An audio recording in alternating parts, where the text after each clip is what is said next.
Children are beautiful gifts from God. We ought to cherish them, nurture them, and respect their right, and also ensure that their rights are fully respected by others. Hello all. Today we shall be talking about child's right, specifically right to education in the African continent and in Cameroon in particular. Together with my group, Claudia, Lukman, Sister Mary, and Ola, Sandra, and Sister Dorothy, we shall be walking through this particular and specific right in the nation of Cameroon. Before we begin, where is the nation of Cameroon located? What is the nation of Cameroon? Sister Dorothy will tell us more about the nation of Cameroon. Cameroon is one of the countries in Central Africa.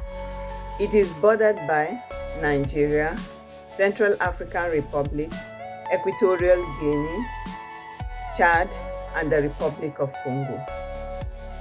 Its biggest city is Douala, and its capital city is Yaoundé.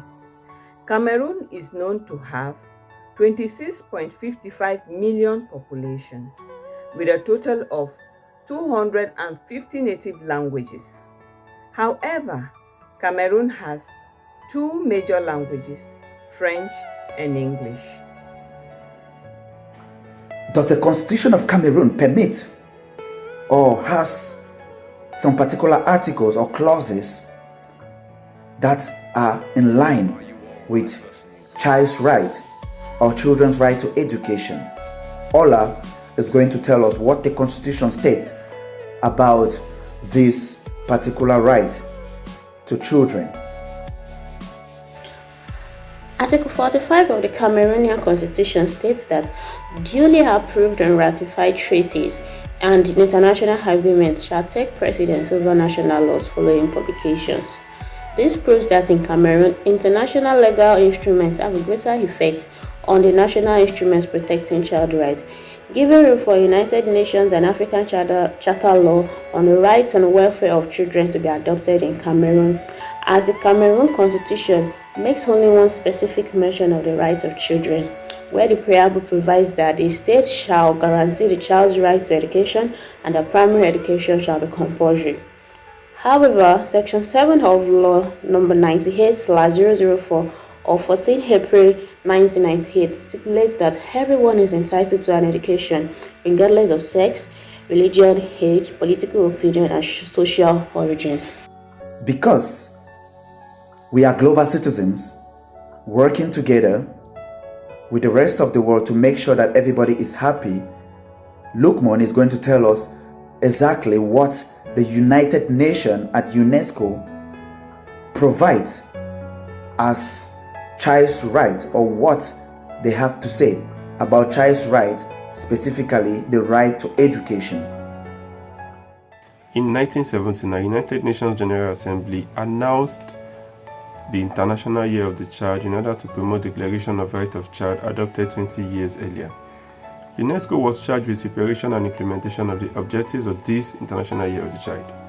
UNESCO, under the terms of its constitution, is responsible for making sure there is collaboration among nations to advance the idea of equal education opportunity without regards for race, sex, economic or social distinction. UNESCO also suggests educational method best suited to prepare the children for responsibility of freedom. What has the government of Cameroon actually done so far? What are the efforts the government of Cameroon have been doing so far to ensure that children's right to education is being respected? Does the government provide possibilities for children to go to school? Claudia is going to tell us more detail about government efforts in ensuring that children's right to education is being respected in Cameroon. To ensure that every child in Cameroon has access to education, the Cameroon government is ensuring that working educational institutions and facilities are made available in sufficient and large quantities across the different regions in the country. Also, the government has made education accessible to everyone in the country, irrespective of their age, their gender, and their abilities. This implies that education has no barriers to entry in Cameroon. Also, the government is trying as much as possible to subsidize the cost of education in Cameroon so as to make sure that children, even from the poorest families, could have access to these educational opportunities available in the country.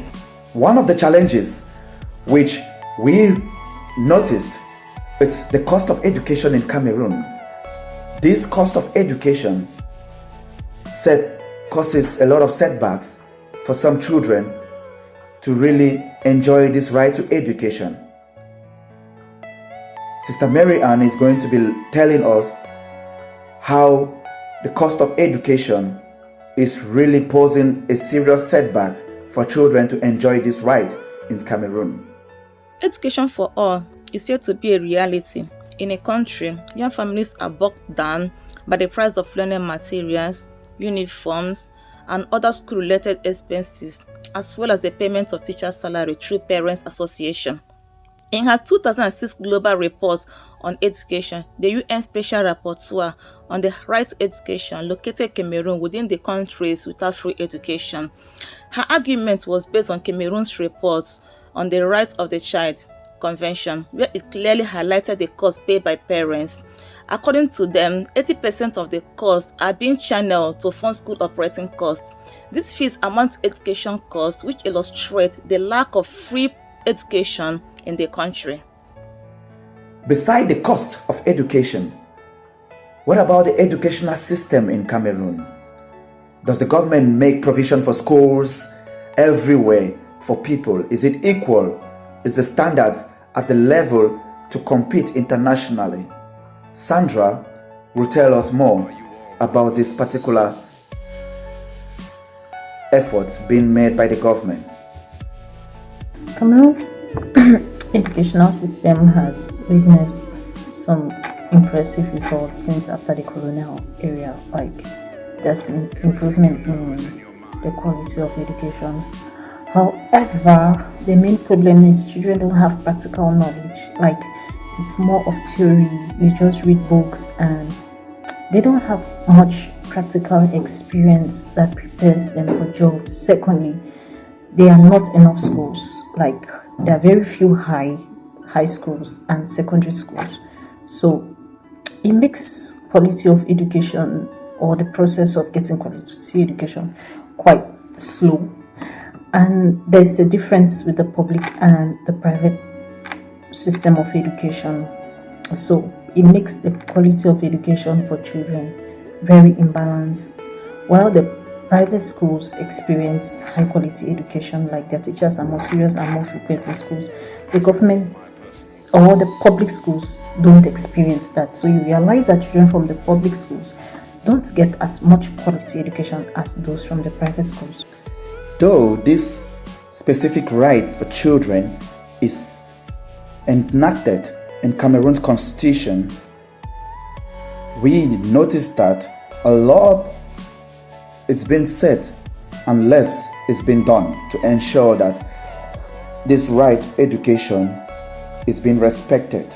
The cost of education also makes some parents feel reluctant to send their children to school because they can't afford to pay the school fees.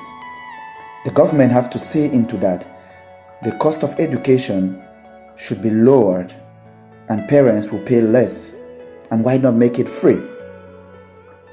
Also, non-governmental organizations will need to come together to see how they can encourage these children in Cameroon to enjoy this right to education.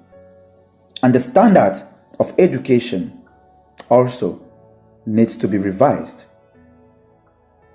Owing to the fact that it is a bilingual country, it has a dual culture, that is the French culture and the British culture. So this usually poses a problem of what particular standard of education they should follow. Is it the French standard or the British standard? And which one is right? What about the Cameroonian standard? Is it in line with the international standard? These and many questions which we leave you today as we all continue to think about. Thank you.